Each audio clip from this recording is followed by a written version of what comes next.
Okay, so first off, this little white box here, this is going to show the silhouette of your model. There's nothing right there, and it's blank right now, but it'll show a black silhouette of your model in this white rectangle or square. Now, if you tried to make any brush strokes in ZBrush, you'll probably notice that this is happening, and this is more than likely not at all what you were expecting would happen. And so to get ZBrush to the point that we can actually sculpt a 3D model, we have to do a few different things. Because right now what we're doing is actually, it's 2D and it's not editable. So I'm going to clear my document. To clear your document, just go to Document and then New Document. It'll ask you if you want to save the changes, and I'm going to say no. The shortcut for that is Control-N on your keyboard. So what I'm going to do is select this tool right here, and that's going to give you a few different options. You have an area called the Quick Pick, and that's going to be the ones that you've selected recently. You've got some 3D meshes, and you've got some stuff called 2.5D brushes. In the 3D meshes section, you're probably going to start with either a sphere or a cube most of the time. Sometimes you'll start from a Z-sphere, but that's sort of a different thing. It's not really a mesh. So don't work with this one right now. We'll get into it later, but for now, let's just use the sphere 3D. Just going to click it, and you'll notice that it shows up in this big icon right here, and now there's an icon here for it. Now these are called your Z tools, and if you click through them, you'll notice whatever you have selected will show up here, and different menus will show up as well. So if I select the cylinder 3D, you'll notice there's only a few menus available. If I click this polymesh 3D, you'll notice there's a lot of menus available. And that's just because this mesh right here has been converted to a polymesh, and we'll get to that on ours in just a second. But let's select the sphere again. And you may hear me say something like drop it onto your document or drag and drop it into your document, and this is what I'm talking about. So whenever you have your model, your Z tool selected, click and drag, and that's going to put that into your document. Now from here, you actually need to go into edit mode, but I'm not going to do that right away. I just want to show you something really quickly. So if you continue to click and add spheres onto your document, you'll notice that you're not able to sculpt these. It's just continuing to add them by clicking on them. Again, this is sort of like those squares that we had earlier, where it's not really making a 3D model, it's making a 2D image. So we need to clear our document. So that again is up in Document and New Document, or Control-N on your keyboard. So I'm going to do that one more time. And I'm missing a button up here, so I'm going to see if I can find, yeah, there we go. Let's use this UI for just a second. You'll notice that edit button showed up. If you don't have that on your UI, I believe it is in the transformation menu, or the transform menu right here. So you can just add it to your UI from this menu. Anything you see in these menus are somewhere in these main menus up here. Alright, so I'm going to click and drag and drop my sphere into the document, and you see this, the silhouette shows up. And immediately, before I click anything else, I'm going to hit this edit button, or T on your keyboard, and you can see the hotkey show up whenever you hover over the button. And you'll know that you're in edit mode because this model head will show up, and it's indicating the direction that your your 3D model is pointing. And you may not be able to see the sphere rotate at this point, but it is. These are some more directional hotkeys, or buttons I should say.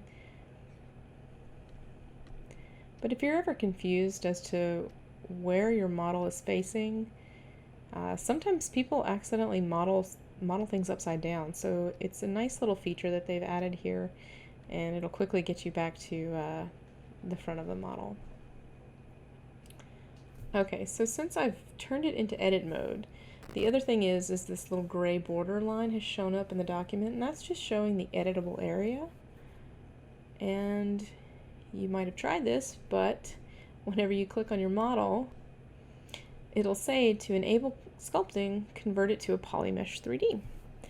Now, I'm not really sure why you wouldn't want this to be a 3D model when you bring it in, but there's a button right here that you have to push. It's really quick. And you'll notice that you're no longer selecting the Sphere 3D button, or you're no longer selecting the Sphere 3D tool. You're now selecting the PM3D_sphere. So that means that it's actually editable. And whenever you move your mouse over it, or you click and drag, I should say, whether you're using your mouse or your pen, it'll start to sculpt the model.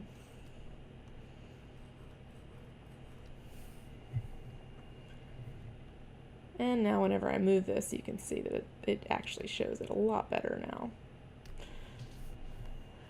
So to move around in ZBrush is a little weird. You may have noticed that clicking outside of your model and dragging will rotate it. If you hover over your model and right click, you'll notice that you can actually rotate it from there as well. So left click outside of the model to rotate, right click on top of the model to rotate. Now, if you were to left click and drag on top of the model, you'll sculpt on it. So that's why they have a few different options for rotating, is because if you're zoomed in and you're trying to rotate your model, you really don't want to zoom out, rotate, and then zoom back in. So you can just use your right mouse key or your right mouse button to rotate while you're hovering over the model.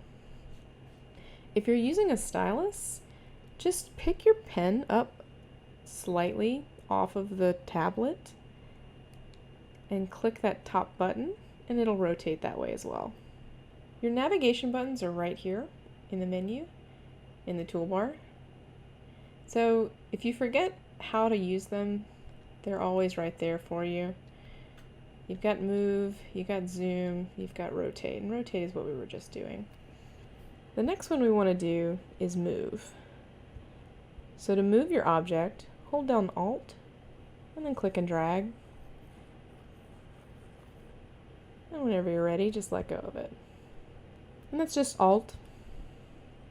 So Alt and click and drag to move it, let go of Alt, and click outside of it to rotate it.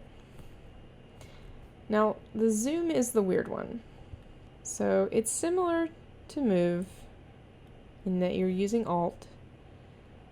So you're going to start out like you're going to move it. So hold down Alt, click, and then you're going to release Alt on your keyboard, but you're not going to pick up your pen. And then you're going to drag down or up or side to side, and that's going to zoom for you.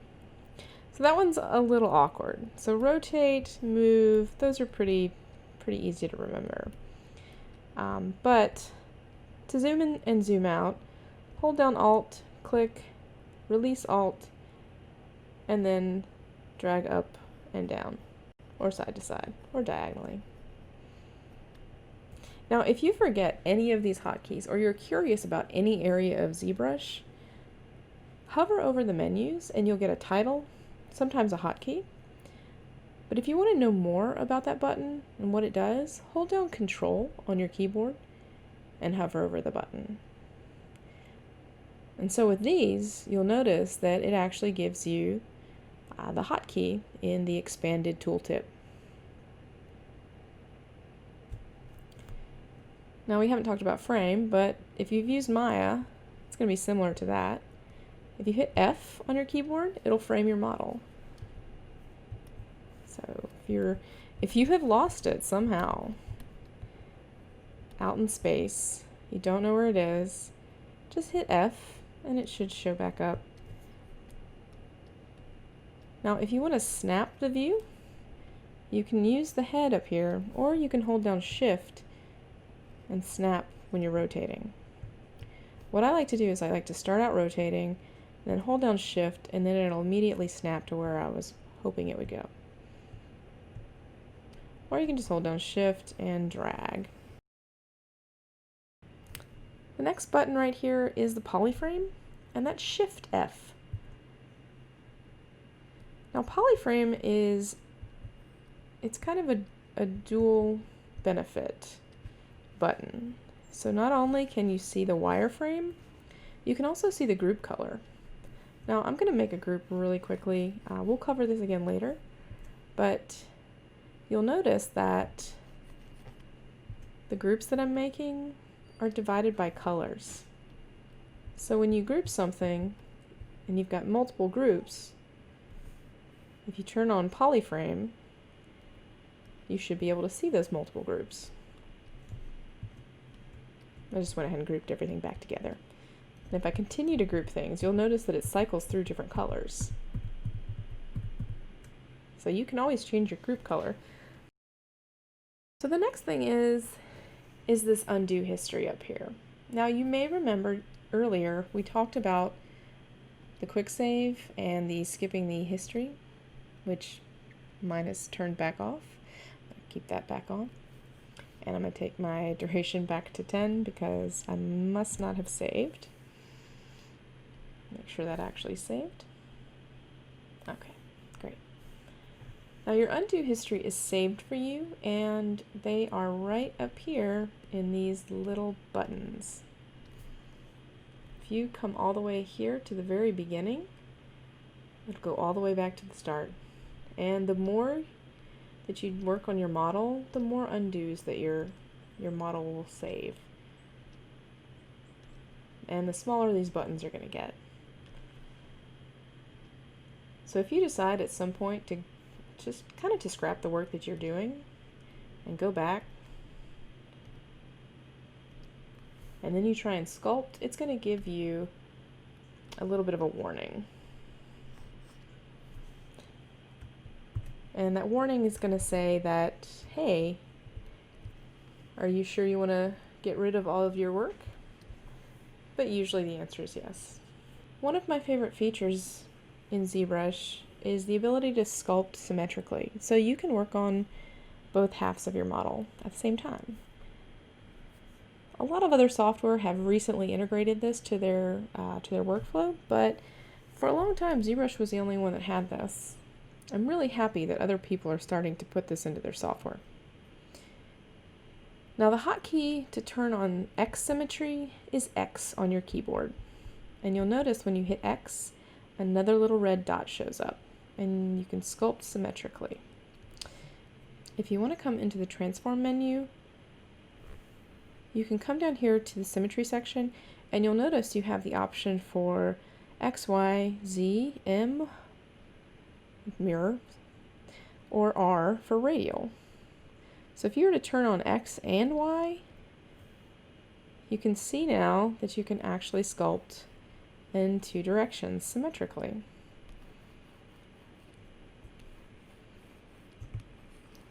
"99% of the time, you're just going to use X symmetry.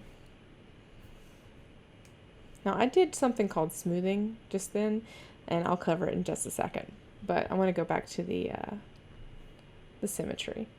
So you can also have Z symmetry turned on at the same time.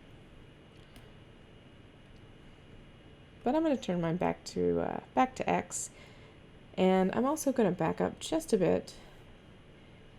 Let me rotate around and frame that. And I'm going to turn off my polyframe for now. going to go back into the transform menu. I'm going to turn on radial symmetry. My radial count by default is 8, but just to show you what it does, I'll leave it at 8. Now, we have X turned on right now, so let's see what changing that to Y does. Okay, so you can see it's coming from the top down. So if I were to sculpt something like this, this is in the Y direction. If I go back, change that to X, you can see this is now in a different direction. Same thing as before, you can do multiple directions. Oh my. But that'll be pretty crazy. But again, 99% of the time, you're only going to be using X symmetry. Let's talk about brush strokes for a second. So a minute ago, you saw me sculpt and you saw me smooth. Now, when you're sculpting, by default, most brushes are going to pull the mesh out. While I'm sculpting, if I want to subtract without having to change the button, I'll just hold down Alt, and you'll notice there's a little minus sign next to my cursor, and that just indicates that I've activated the Z subtract. So you can do additive, hold down Alt, and subtract. Now the other hotkey is Shift, and Shift is going to activate the smooth brush, and you'll notice whenever you hold down Shift, this brush will change from the standard brush, or whatever you have selected, to a smooth brush. So you can smooth out your model that way.